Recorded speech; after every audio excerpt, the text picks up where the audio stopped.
día, por pura casualidad, entre tantas lecturas que me ofrecían y entre tantas lecturas que llegaban a mis manos, llegó un día un libro que se llamaba Introducción al Budismo Zen, de Daisetsu Teitaro Suzuki. Empecé a leer un poco de historia, algunas anécdotas, y de pronto me encontré con un poema de un poeta de nombre Sekiso, y me perdonarán la cita, lo voy a citar de memoria, pero dice más o menos así: acalla todos tus pensamientos, deja que el musgo crezca en tu boca, aseméjate a un trozo de seda blanco inmaculado, y una vez más, sé como el viejo incensario en el templo de una aldea desierta. Esa imagen de quietud, esa imagen de silencio, esa imagen de paz, donde no pasa nada. Yo dije, esto es lo que yo quiero alcanzar este estado.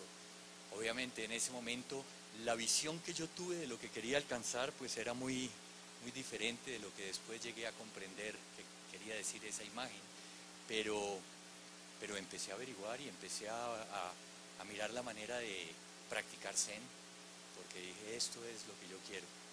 En esa época pues no había nada de Zen en Colombia. Después supe, en el tiempo que Roshi Philippe Kapleau había ido a Bogotá, había dirigido una sesión algunos años antes, pero pues no había quedado nada de eso. Yo tenía por aquella época un amigo viviendo en Bruselas, y me enteré que en Francia había un sitio de práctica fundado por el maestro Taisen de Shimaru. No conocía sino este amigo en Europa, y entonces le pedí ayuda para conseguir papeles de un visado de estudiante inscrito en algún curso de francés, y la idea era poder salir, escapar de mi vida y poder crear un personaje distinto, y sobre todo pues encontrar la práctica del Zen, que para mí era fundamental en ese momento. Perdón.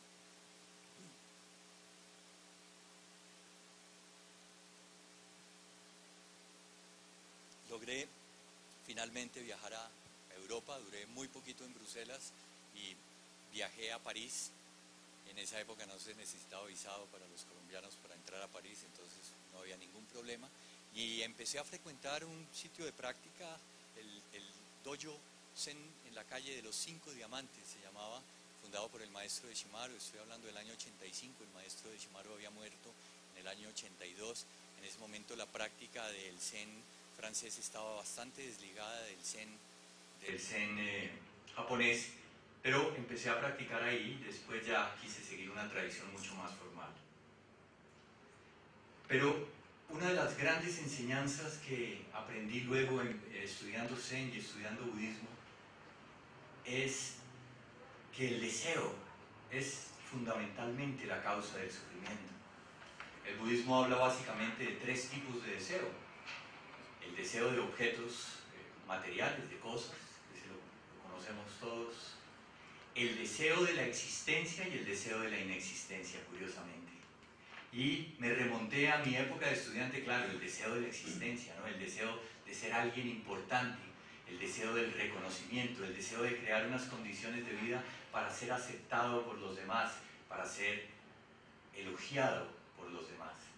Y luego el deseo de la inexistencia, el deseo de no ser uno mismo, de acabar con ese propio sufrimiento, pero básicamente no con el sufrimiento, sino con la propia existencia, acabar con lo que uno cree que es, acabar con esa propia vida. Entonces el deseo de ser y el deseo de no ser son fundamentalmente lo que el budismo habla como las raíces del sufrimiento. Es la raíz del sufrimiento que se llama tanna, que en el budismo significa sed, y evoca esa necesidad de alguien que lleva varios días en el desierto sin probar gota de agua y tiene desesperadamente el deseo de tomar algún líquido. Y eso pasa con el deseo. Nosotros creemos de alguna manera que si logramos obtener aquello que creemos que nos va a hacer felices, evidentemente vamos a alcanzar la felicidad. Pero muy pronto nos damos cuenta que incluso esas cosas que creemos positivas, que creemos que nos van a hacer felices, también se pueden convertir en un factor de sufrimiento. lo que logramos con tanto esfuerzo, por ejemplo, después se convierte en un problema, tenemos que cuidarlo, tememos porque nos lo van a robar, o nos damos cuenta que no era lo que queríamos, que queremos otra cosa, ¿cierto? El deseo de rechazar aquellas cosas que nos producen malestar, mantener alejado lo que no nos gusta, ¿cierto? Entonces el deseo tiene esas dos características: tratar de atrapar lo que nos gusta y tratar de rechazar lo que no nos gusta. Y el deseo produce apego. El apego fundamentalmente es la consecuencia del deseo que espera que el resultado produzca lo anhelado. Si logro mantener alejado lo que me produce malestar, entonces voy a ser feliz. Pero es mentira, porque nunca, ese deseo es como un saco roto, nunca termina uno por satisfacerlo. Y ese apego, ese aferramiento al resultado, realmente es lo que termina convirtiéndose en el sufrimiento. Hay una enseñanza en el budismo que se llama los 12 nidanas, o las causas interdependientes de producción condicionada, que son 12 eslabones y hablan de eso, hablan del deseo. ¿Y de dónde viene el deseo? El deseo viene de las sensaciones, ¿cierto? El budismo habla básicamente de 3 tipos de sensaciones: sensaciones agradables, sensaciones desagradables y sensaciones neutras. Entonces, aquello que nos produce placer, lo queremos, lo buscamos. Aquello que nos produce una sensación desagradable, lo rechazamos. Y construimos nuestra relación con el mundo a partir del deseo. A partir del deseo construimos todo el mapa mental a través del cual nosotros nos relacionamos con la vida. Entonces, el deseo viene de las sensaciones. Las sensaciones son placenteras, desagradables o neutras. Las sensaciones neutras sencillamente nos mantienen indiferentes frente a las cosas que pasan. Pero ¿de dónde vienen las sensaciones? Las sensaciones vienen del contacto que tenemos, ¿cierto?, de los órganos sensoriales con los objetos sensoriales. El budismo, en la representación de la rueda de la vida, el budismo representa los ámbitos sensoriales o los órganos sensoriales como una casa con 5 ventanas y una puerta. Las 5 ventanas son los 5 órganos sensoriales y la puerta es la mente que atrapa esas ideas. Y esas sensaciones, ¿cierto?, esos órganos sensoriales están necesariamente condicionados por las ideas. Nosotros construimos nuestro ser, nuestro personaje, a partir de ideas. Uno piensa, bueno, nacimiento, mitad papá, mitad mamá. Tendencias genéticas, crecemos en un ambiente familiar con unas ideologías específicas, con unas creencias específicas, ¿cierto? Nos ponen en colegios que correspondan con esas creencias y esas ideas, nos aconsejan relacionarnos con personas que tengan ideologías similares, ¿cierto? Ese amigo no te conviene porque piensa diferente, ¿cierto? ¿Has visto los papás de ese niño? Esos piensan raro. Entonces vamos reforzando todas esas tendencias y vamos construyendo un personaje a partir de ideas. Pero no nos damos cuenta que todas esas ideas son prestadas. ¿De dónde surgen esas ideas? La mayoría de las ideas vienen de libros, vienen de las ideologías de los papás, vienen de comentarios que oye uno por ahí, de las noticias, de cosas que uno oye, pero realmente uno no está relacionándose directamente con la realidad. Uno se está relacionando con el mundo a través de las ideas fundamentalmente. Y las ideas no es que sean malas. Si no hubiera ideas, pues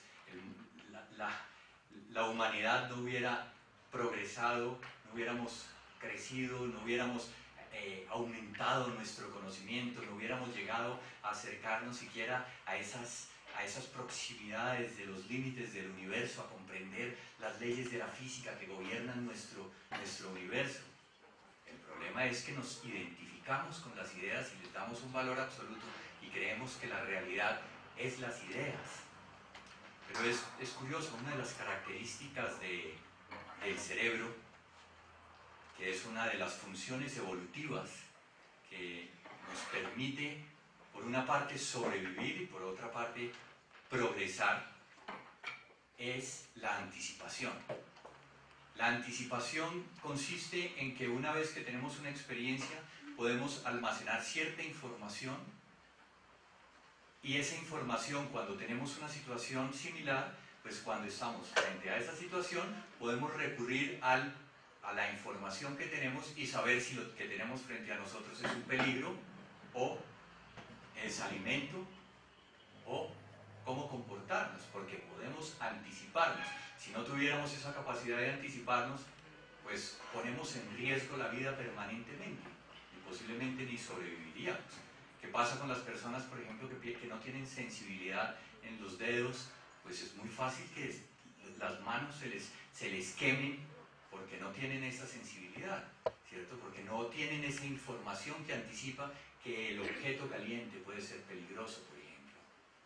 Entonces nosotros construimos un mapa de la realidad, ¿cierto? A través, por una parte, de las ideas que son prestadas, por otra parte, a través de las sensaciones. Creamos todo un mundo conceptual en nuestra mente, dividimos las cosas que son buenas y las cosas que son malas en ese mapa conceptual de la realidad y nos relacionamos con el mundo a través del mapa, no de manera directa, ¿cierto? Cuando se habla del budismo, en el budismo de las percepciones, hay una percepción que es la percepción pura, que es la relación directa con la realidad, y otra que es la percepción que está condicionada por el pensamiento conceptual. Imaginemos por un momento que entramos a una habitación completamente a oscuras, ¿cierto? Estamos en oscuridad total. Y de pronto alguien prende la luz, ¿cierto? Nosotros sabemos que en la habitación hay una cantidad de objetos, pero no podemos diferenciarlos, no podemos verlos porque no podemos relacionarnos con ellos, no podemos nombrarlos, ¿cierto? No podemos hacer nada, no podemos interactuar, no podemos ni movernos por riesgo a que podamos tropezar con algo. De pronto encendemos la luz y tenemos una percepción inmediata de la realidad. Vemos todo de manera simultánea. Pero una fracción de segundo después empezamos a nombrar las cosas. Entonces ahí en la esquina hay una lámpara, una escultura, una porcelana, bonito, feo, me gusta, no me gusta, y ya perdemos la experiencia directa de la realidad, porque nos relacionamos con la realidad a través de nuestras ideas, a través de los conceptos.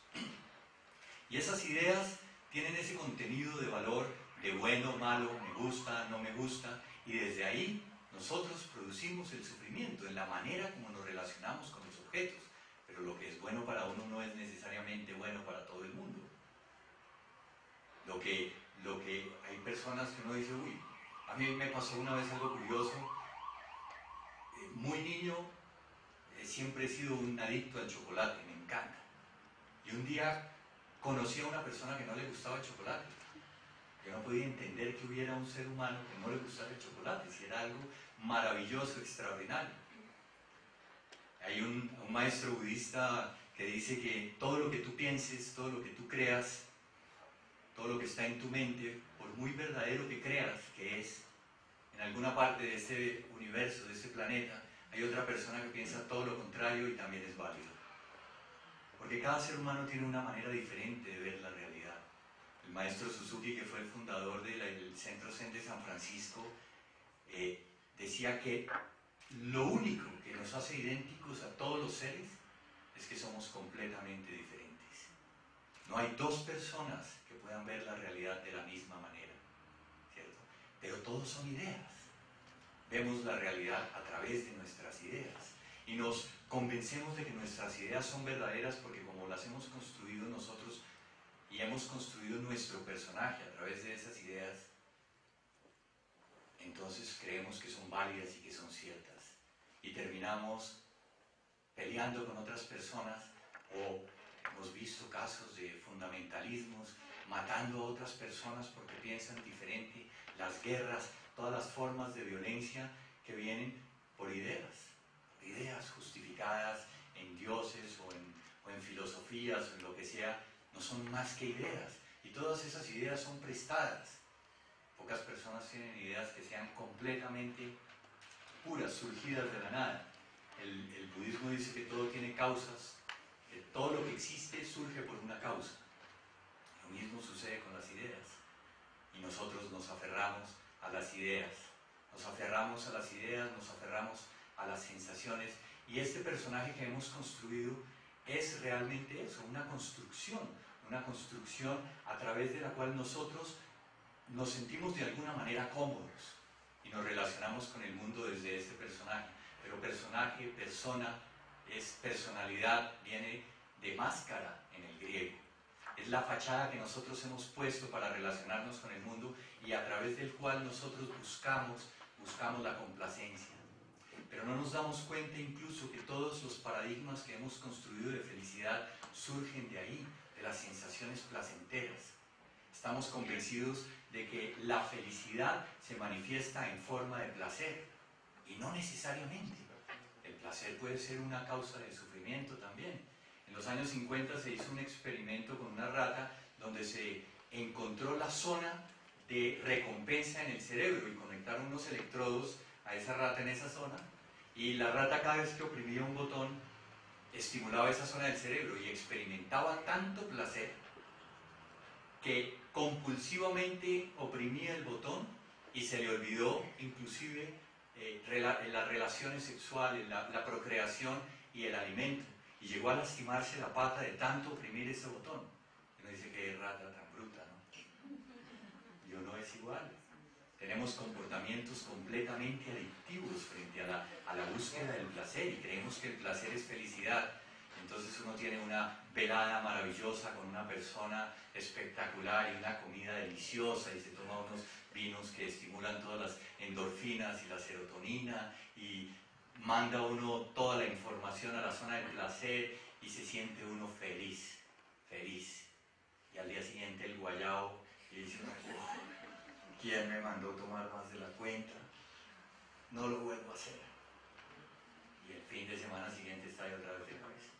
Porque tenemos comportamientos puramente adictivos, ¿cierto? Somos adictos a nosotros mismos. Y uno ve el comportamiento de una persona adicta, o vemos las adicciones en nosotros mismos, y uno le puede decir a una persona, por ejemplo, que es adicta a alguna sustancia psicotrópica, no siga consumiendo eso que le hace daño, que mire cómo se está volviendo, mire lo que está haciendo con su vida. Dice, sí, yo sé, pero yo lo puedo dejar en cualquier momento, yo lo controlo, ¿cierto? Y sin embargo, repetimos los mismos comportamientos adictivos una y otra vez buscando las sensaciones placenteras. Y obviamente, por el otro lado, rechazando las sensaciones desagradables. Entonces nosotros construimos nuestro personaje a través de una serie de comportamientos, conductas puramente físicas, que buscan atraer lo que nos produce placer y rechazar lo que nos produce desagrado. El primer poema del canto del inmediato, el poema de la fe en el espíritu, que fue un poema escrito por el segundo patriarca Zen en China, el maestro Sosán, el primer poema dice: la vía perfecta carece de dificultad.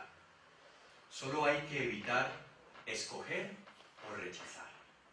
Pero si en la mente se crea una duda, por mínima que sea, nos separamos del camino tanto como está el cielo de la tierra. ¿Dónde se produce esa duda? En el momento en que nosotros nos relacionamos con la experiencia del momento presente, con la realidad tal como es, cuando la filtramos a través de nuestras ideas, a través de nuestra mente conceptual.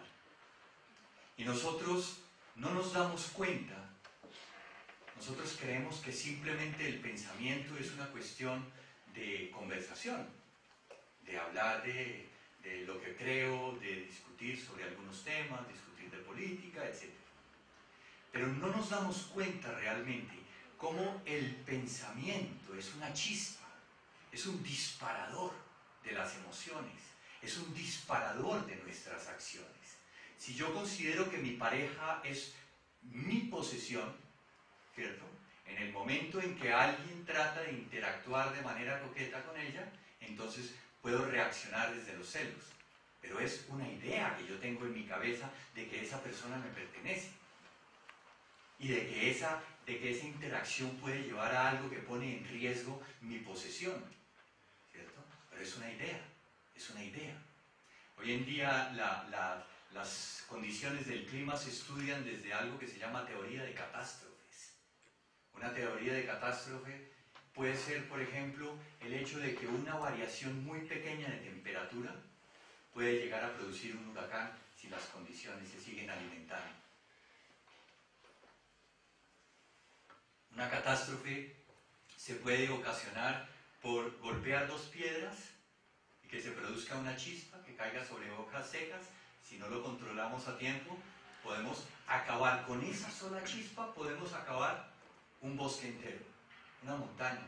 ¿Cuántos incendios se dan a veces en las montañas que dicen fue porque dejaron un pedacito de vidrio ahí y se convirtió en una lupa que produjo un foco de luz intensa que quemó una hoja y produjo un incendio? Entonces, el pensamiento es igual. El primer verso del Dhammapada, que es uno de los textos más bellos del budismo y de uno de los textos más antiguos, dice: todos los estados encuentran su origen en la mente. Si actúas con una mente impura, el sufrimiento te seguirá como las ruedas de la carroza siguen las huellas de la pezuña del buey. Acción y reacción. Entonces, el pensamiento es esa chispa, es esa chispa. El budismo dice que ese pensamiento surge fundamentalmente de la ignorancia. El pensamiento que nosotros consideramos que es la interpretación de la realidad surge de la ignorancia. Pero la ignorancia aquí no tiene el sentido del no saber o del desconocimiento en el sentido de información. No es no tener suficiente información. La ignorancia desde la perspectiva del budismo se refiere al hecho de desconocer las causas o las condiciones del universo, de la realidad absoluta. Una de esas causas, de esas características, de las leyes del universo, de la realidad absoluta, es que todo es impermanente. Como desconocemos la impermanencia de las cosas, entonces nos aferramos a las cosas pensando que podemos poseer algo. Pero resulta que todo lo que tiene un comienzo también tiene un fin. El universo mismo que creemos que va a durar tantos años o que puede ser eterno, realmente también tiene su fin, porque en algún momento comenzó. Y cuando las causas que mantienen a una cosa, que la mantienen viva, que la mantienen existiendo, cuando esas causas cesan, pues el objeto cesa. Por ejemplo, este reloj al que estoy tan apegado, que me gusta tanto, si me descuido, ¿cierto?, lo dejo en un sitio donde se pueda caer, pues se va a dañar. Si voy por ahí, voy por la calle en un sitio peligroso, en un sitio oscuro, me lo pueden robar. Entonces, realmente nos aferramos a cosas que no tienen una existencia real. Hay una frase muy linda del hinduismo que dice: solo nos pertenece aquello que no podemos perder en un naufragio. ¿Qué nos pertenece realmente? Otra de las causas, de las características de la realidad última del universo es que todo está interconectado. Todo está interconectado. Y nosotros no nos damos cuenta de eso. Nosotros creemos que somos seres autónomos, independientes, que podemos existir sin esa interconexión. Si uno mira, por ejemplo, pensemos en el calcio que constituye nuestros huesos. ¿De dónde viene ese calcio? Ese calcio no viene de la leche. Ese calcio que llega y que conforma nuestros huesos surge de estrellas que explotaron hace miles de millones de años, mandando átomos a través del universo, y esos átomos llegaron a la Tierra y formaron cristales de calcio que luego a través de los procesos de transformación llegaron a las plantas, llegaron a la leche, llegaron a mis huesos. Y mis huesos son posibles gracias a eso, a que una estrella hace miles de millones de años explotó. Si la luna estuviera más cerca o más lejos de lo que está, la vida en esta tierra sería imposible. Si estuviéramos más cerca o más lejos del sol, la vida en esta tierra sería imposible. Y no nos damos cuenta de eso, no nos damos cuenta de la interconexión. El budismo dice que la realidad es como una red inmensa de pescador, una red que todo abarca. Y cada fenómeno existe como un nudo de esa red. Pero si nosotros tomamos un nudo, estamos sosteniendo toda la red por ese nudo. Entonces, la existencia, ¿cierto? Nosotros somos un nudo en esa red. Y nosotros existimos gracias a una cantidad infinita de causas y condiciones que hicieron posible la vida en esta tierra. Pero si alguna de esas causas, por ejemplo, se acaba el oxígeno en la tierra, mi vida es imposible. Si seguimos contaminando el agua en esta tierra, pues tarde o temprano la vida va a dejar de existir. Y no nos damos cuenta. Y la otra de las que tiene consecuencia de esa ley anterior es la ley de causa y efecto, acción y reacción. Todo lo que hacemos tiene consecuencias no solo sobre nosotros, sino también sobre los demás. Y sobre el universo entero, como una onda explosiva, porque todo está interconectado. Eso es como una telaraña. Imaginemos una telaraña, si yo muevo un puntico de esa telaraña, toda la red tiembla. Y lo mismo sucede con el universo, pero no nos damos cuenta, no nos responsabilizamos de lo que hacemos, ¿cierto? Nos relacionamos con la vida de una manera irresponsable, no protegemos los recursos, no respetamos a las demás personas. ¿Por qué? Porque nos creemos seres independientes, autónomos. Y otra de las características de esa realidad absoluta es que no existe la identidad como algo fijo. Por más de que yo creo que yo soy algo fijo, este yo que soy aquí, en este momento, aquí y ahora, es causa, ¿cierto? Es consecuencia, perdón, de muchas causas anteriores. Y uno mira una foto cuando tenía 5 años, y uno mira una foto de los 15 años, y uno se mira ahora en el espejo, y uno dice, este soy yo cuando tenía 5 años. ¿Realmente soy yo? ¿Qué de ese personaje queda? ¿Los gustos? ¿Las ideas? ¿El cuerpo? Ni una sola célula que formaba ese personaje en ese momento es parte de este personaje hoy en día. Y sin embargo nos identificamos y nos aferramos a una identidad y queremos mantenerla, ¿cierto? Y no nos damos cuenta que ese aferramiento, que es también una idea, ese aferramiento a nuestras ideas, a la manera de ver la realidad a través de nuestro mapa conceptual, es la causa del sufrimiento. Y nosotros creemos que no podemos cambiar, ¿cierto? No podemos cambiar porque así soy, eso soy yo. Hoy citaba en el seminario la famosa expresión que parece que aquí también se usa, así soy y así me quieren. Como una resistencia a cambiar, ¿no? Eso soy yo porque esas son mis respuestas malgeniadas. ¿Y cuál mal genio? ¿Y qué le importa? ¿Cierto? Uno ve, yo no sé, el tráfico aquí es un poco más civilizado que en Bogotá, pero en Bogotá, o sea, realmente una de las experiencias más impresionantes para practicar la ecuanimidad, la paciencia, la tolerancia, ¿sí? El silencio, porque pues le dan a uno ganas de gritarle a la gente de todo, pero realmente pues no sirve de nada. Es el tráfico en Bogotá, la manera como la gente se atropella unos a otros, porque una persona si se considera muy importante cree que puede hacer con los demás lo que le plazca. Y realmente si uno piensa, ¿cuánto conozco yo de la otra persona? Si uno piensa, por ejemplo, incluso la pareja, que es la persona que uno tiene más cercana, lo que uno conoce de esa persona no es más que la punta de un iceberg.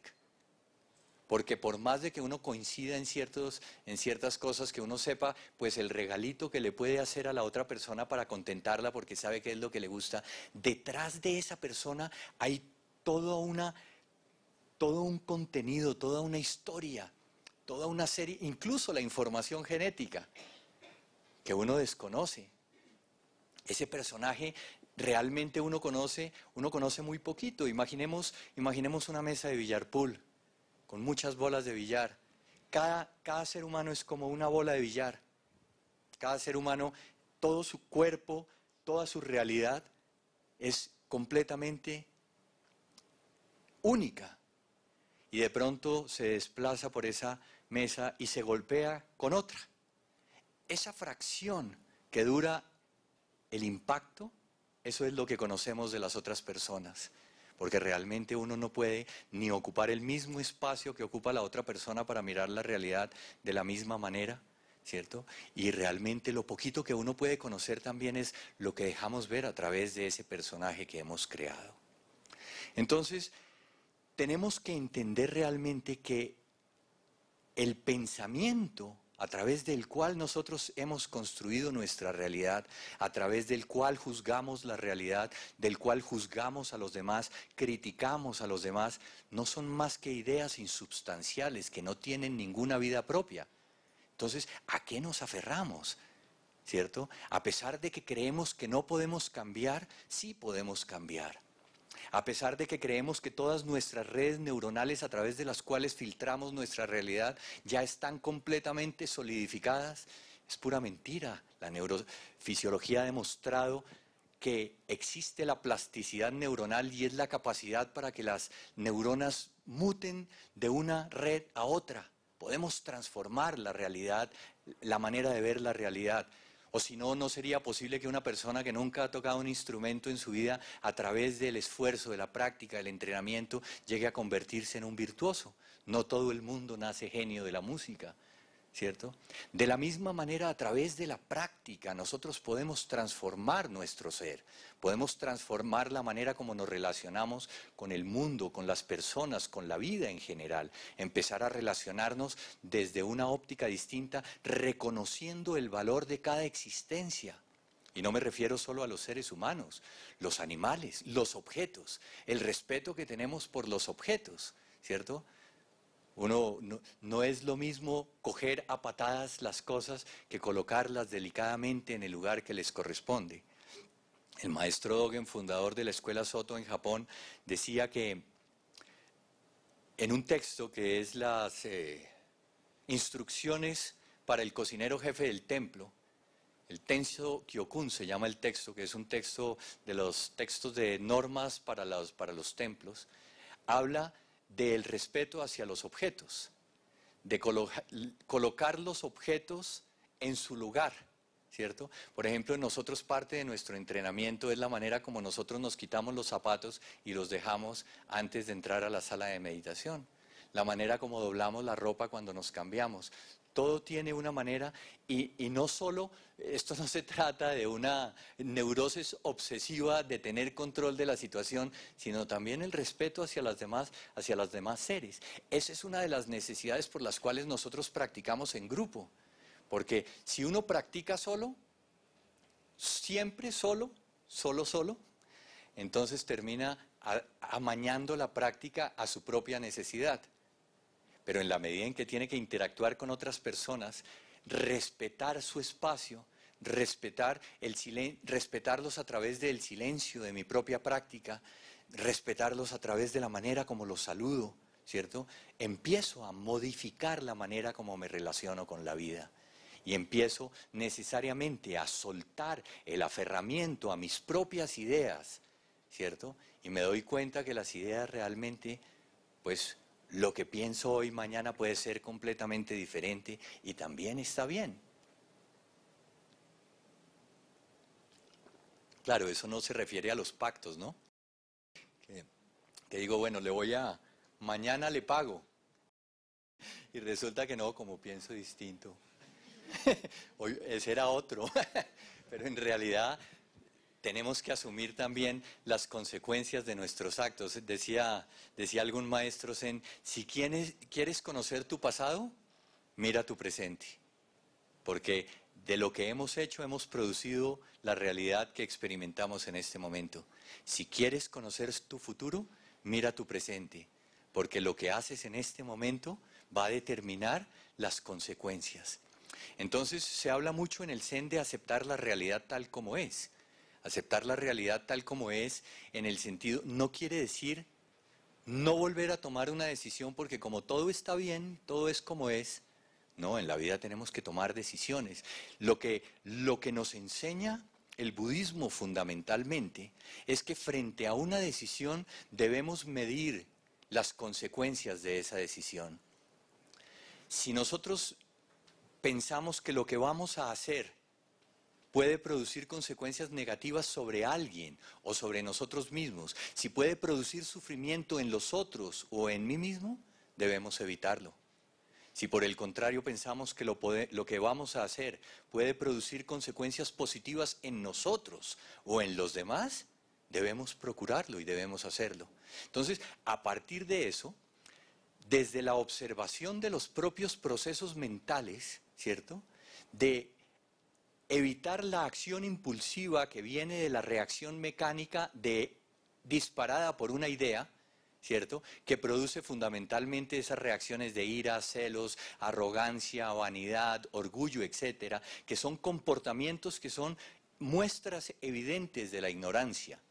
Si en lugar de eso nosotros detenemos la acción impulsiva y nosotros observamos y medimos las consecuencias de lo que vamos a hacer, podemos empezar a transformar la realidad, podemos empezar a transformar nuestra relación con los objetos, con la vida en general y transformar, como es el título de esta charla, transformar las raíces del sufrimiento.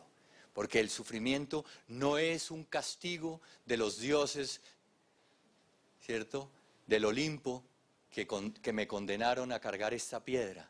¿Cierto? Yo mismo soy el Dios del Olimpo que creo las condiciones para encadenarme a la piedra, ¿cierto? Yo mismo produzco las consecuencias de mi propio sufrimiento. En la medida en que nosotros empezamos a soltar el aferramiento a esa identidad, a esa manera rígida de ver la vida, empezamos a ampliar las fronteras de nuestro ego y empezamos a incluir a los demás. Entonces empezamos a tener un comportamiento necesariamente más compasivo, porque empezamos a reconocer el valor del otro, a reconocer que por más de que sus ideas sean contradictorias con las mías, también tiene razón, porque las ideas de esta persona surgieron de su propia experiencia. No todos dicen las cosas por contradecirme a mí, ¿cierto? Porque yo no soy el centro del universo. Entonces, empezar a soltar ese aferramiento a la identidad, empezar a soltar ese aferramiento a el apego que produce el deseo, a esperar los resultados de nuestros propios actos y pensar que la felicidad depende de la autocomplacencia, de la autosatisfacción, de la felicidad. Hay personas aquí que han hecho montañismo, alpinismo, escalada, 1, 2, 3, bueno. Las personas que han tenido la experiencia de la montaña, de cargar 20 kilos a la espalda durante varios días, de sentir las ampollas de los pies, de sentir el frío y no poder dormir porque el sleeping que llevó no aguanta la temperatura, la bolsa de dormir no aguanta la temperatura, no piensan que la felicidad depende de las sensaciones placenteras.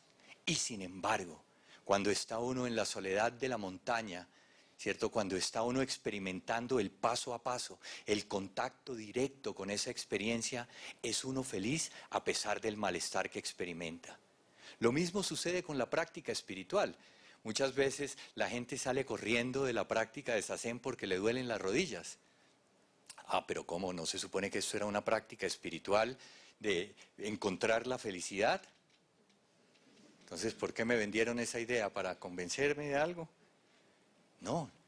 en la medida en que nosotros vamos viendo cómo transformamos nuestra relación con el mundo, con la vida, con las demás personas, que empezamos a ejercer un efecto positivo, sanador, amoroso en las demás personas, que empezamos a cuidar nuestros actos, que empezamos a cuidar nuestro lenguaje, que empezamos a cuidar las consecuencias de lo que hacemos y que empezamos a ver cómo generamos a nuestro alrededor una atmósfera de bienestar.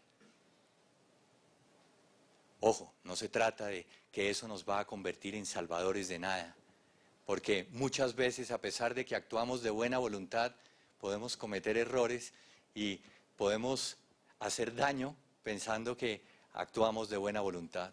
Entonces también debemos reconocer nuestras debilidades, porque si nosotros caemos en la certeza de que hemos comprendido, de que hemos logrado algo, entonces muy fácilmente podemos caer en la arrogancia pseudoespiritual de pensar que porque hacemos esta práctica estamos por encima de los demás. Esta práctica no nos va a convertir en autistas espirituales. Así que, y no se entera uno de nada, y el mundo está temblando, y uno, ¿cierto? Porque muchas veces le dicen a uno, pero ¿cómo usted no practica Zen? ¿Todavía se pone de mal genio? ¿Cierto? Porque es que no hay nadie que sepa más del Zen que las personas que no practican y saben que uno sí. Le dicen no, porque ya se imaginan que uno tiene que convertirse por la práctica en un modelo, en un ideal, y realmente esta práctica no va a hacer que transformemos de una manera definitiva todos esos impulsos. Esta práctica lo que nos permite es saber que como demonios, todos esos impulsos están ahí latentes y que si nos descuidamos, pueden surgir. Porque ahí está el demonio de la ira, el demonio de los celos, de la vanidad, del orgullo. Siguen ahí existiendo, nos acechan como lobos, listos a saltar sobre nosotros. Pero depende de nosotros.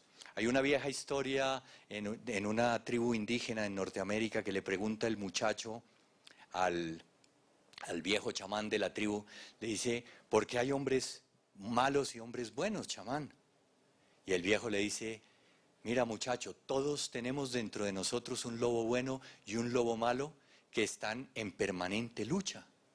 Y le dice el muchacho, sí, pero ¿cómo sé cuál gana? Y dice, el que tú alimentes. Entonces, están ahí ambos todo el tiempo, están ahí. La práctica no nos va a vacunar contra las reacciones, ni nos va a aislar de las tormentas y de los terremotos de la vida, ¿cierto? Pero nos va a permitir estar ahí firmes, centrados y saber que en cualquier momento somos susceptibles de cometer errores. ¿Y qué hace uno cuando se da cuenta que se salió de la carretera y que cogió por otro lado? Pues simplemente da uno media vuelta y regresa. Y ya, y no pasó nada. Uno no se sienta a llorar ahí, pero ¿por qué tenía que pasarme esto? Y ya, y se quedó ahí a lamentarse el resto de la vida porque se equivocó de camino. No, pues nos devolvemos y volvemos. ¿Qué pasa? No pasa nada, no pasa nada, ¿cierto? Y lo único, cuando uno comete un error, pues es reconocerlo y tratar de enmendarlo. Hay una enseñanza muy linda del budismo que tiene relación con el esfuerzo.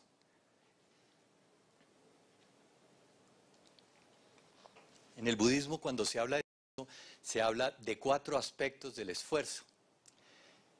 Tiene 4 características.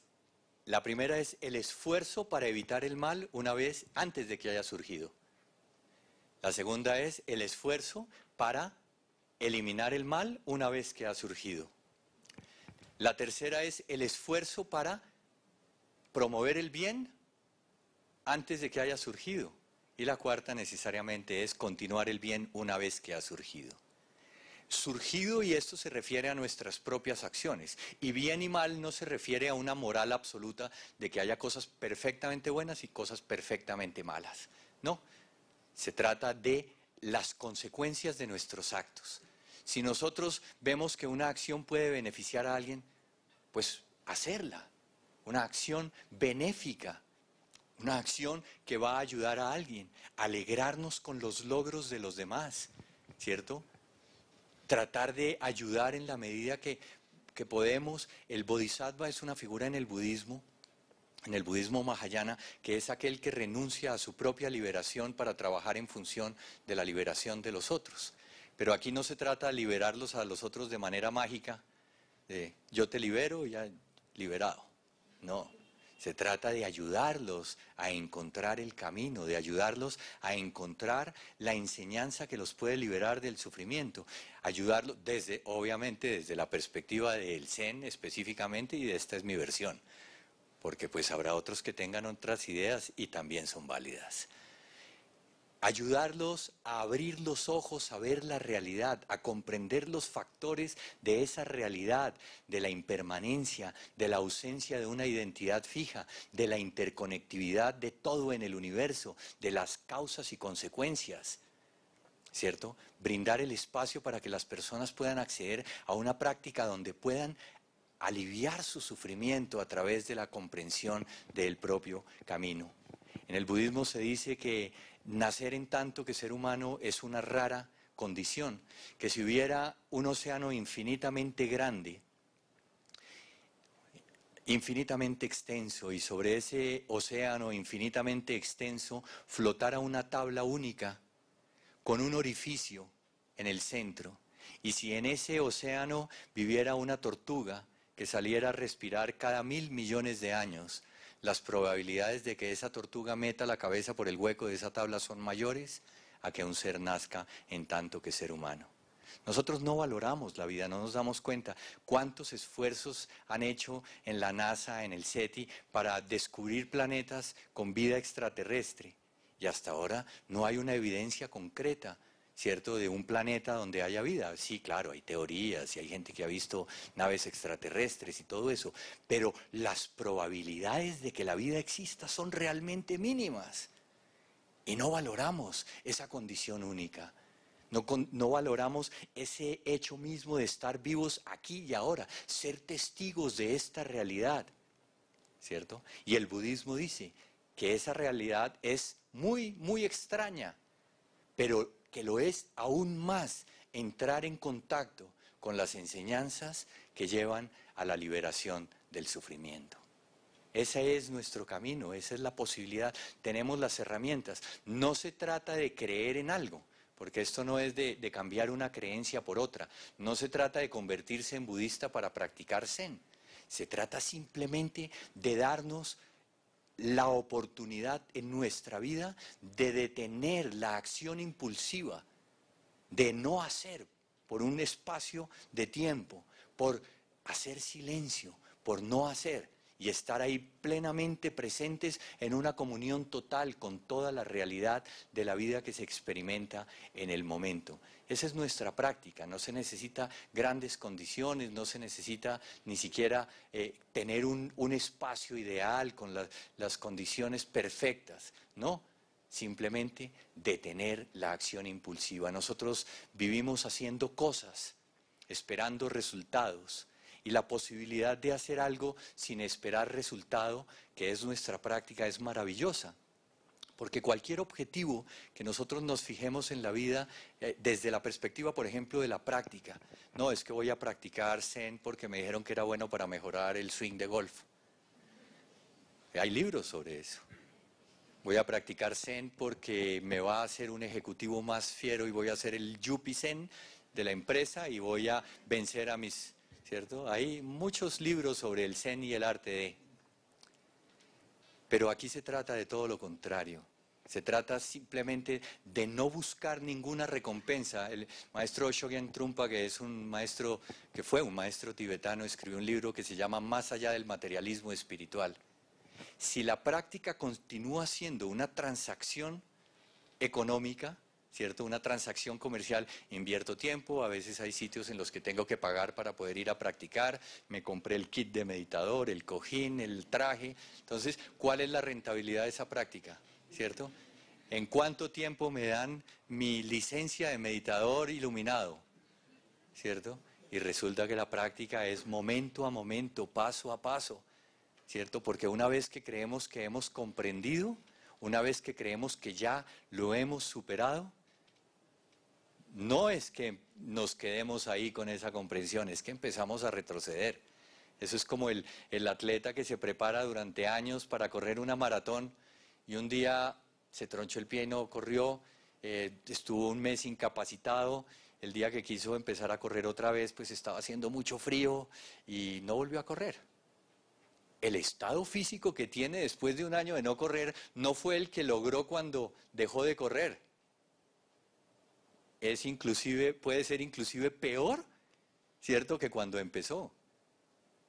Porque el metabolismo del cuerpo llevaba un ritmo y todo eso que lo llevaba a tener ciertas condiciones. Entonces la práctica comienza, pero la práctica no termina.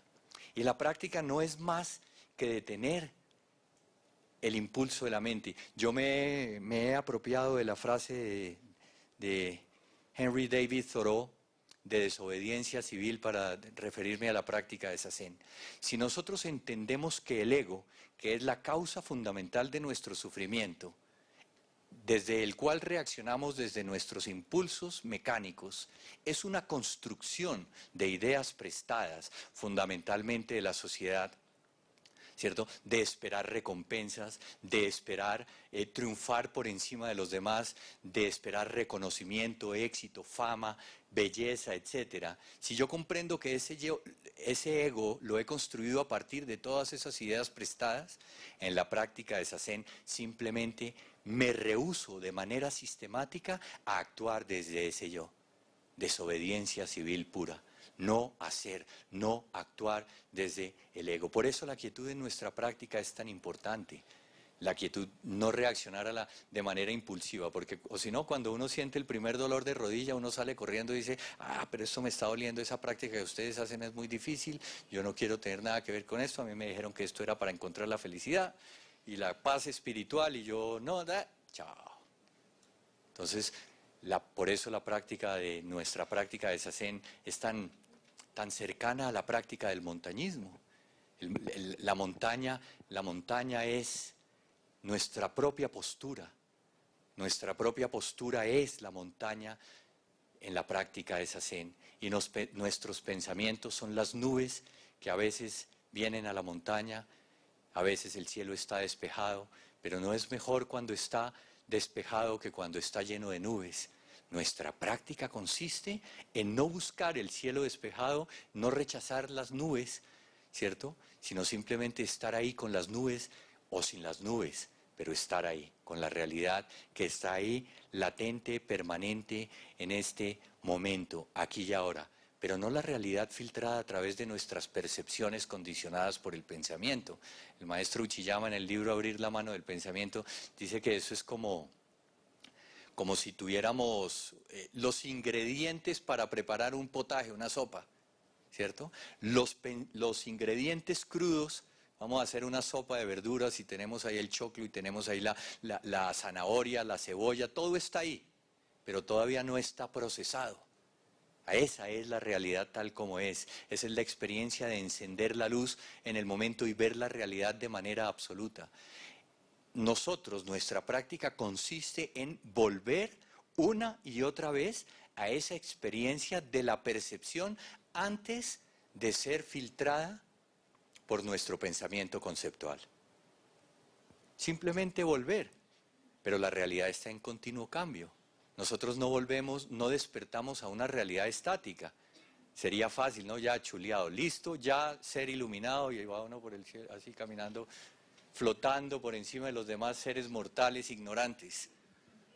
Y resulta que cuando nos damos cuenta, el golpazo, el porrazo, porque por andar mirando así no nos dimos cuenta de la piedra que estaba ahí.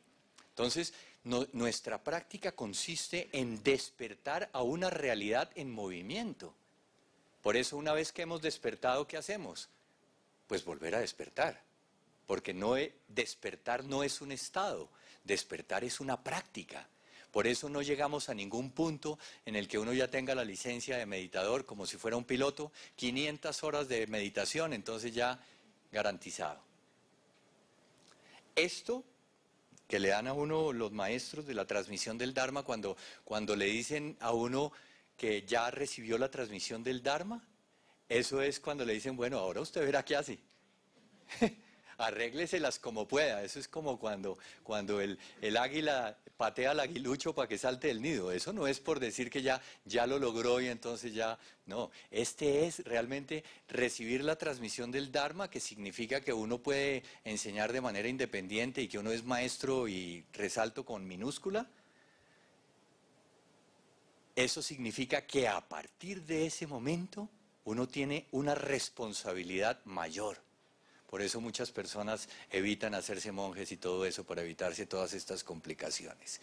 Pero cuando uno decide este camino, como yo cuando encontré el Zen, que dije, este es la guía de mi vida, esto es lo que yo quiero. Esto no quiere decir que desde ahí todo se solucionó, ¿no? He tenido momentos de terrible duda, momentos de angustia, momentos de desesperación, momentos en los que, a pesar de haber recorrido parte del camino, no tenía un maestro y quería continuar, ¿sí? Momentos en que finalmente llego a Japón en el año 2001, me logro ordenar como monje en la tradición Soto Zen, que era mi anhelo para continuar el proceso como monje, para llegar a certificarme algún día como maestro, y 3 meses después mi maestro muere. Quedé otra vez en el vacío. ¿Qué puede uno hacer? Pues eso es como cuando se pincha la bicicleta, pues mirar a ver cómo la despincha y seguir adelante como pueda, o subirse la bicicleta al hombro y caminar hasta donde la pueda reparar y continuar un paso a la vez, solucionar una situación a la vez. Hubo momentos en que nunca imaginé que podría llegar realmente a esta situación de poder compartir esta práctica con otros desde la perspectiva de haber empezado realmente mi camino como, digamos, enseñante para compartir esta práctica. Y eso es lo que yo procuro, compartir esa felicidad. Yo, toda la carreta que he hecho, no sé si aquí también utilizan carreta para referirse a la palabrería sin sentido que me han tenido que soportar durante más de 1 hora hoy. Eso es carreta, es pura verborrea, palabrería inútil. Porque realmente, como lo digo con mucha frecuencia, si yo quiero explicarle a alguien a qué sabe una, no sé, naranjilla, para utilizar una expresión que no tenemos en Colombia para una fruta, yo no puedo describir el sabor de la naranjilla o el jugo no, pero le puedo dar a las personas la posibilidad de que lo prueben, de que lo experimenten. Y eso es lo que yo me he propuesto a través de mi práctica. Yo no enseño, porque uno no puede enseñarle a nadie, pero yo lo que voy es como un sembrador tirando semillas para que algunas semillas lleguen al corazón y la persona que se sienta tocada por este camino, pues trate de seguirlo.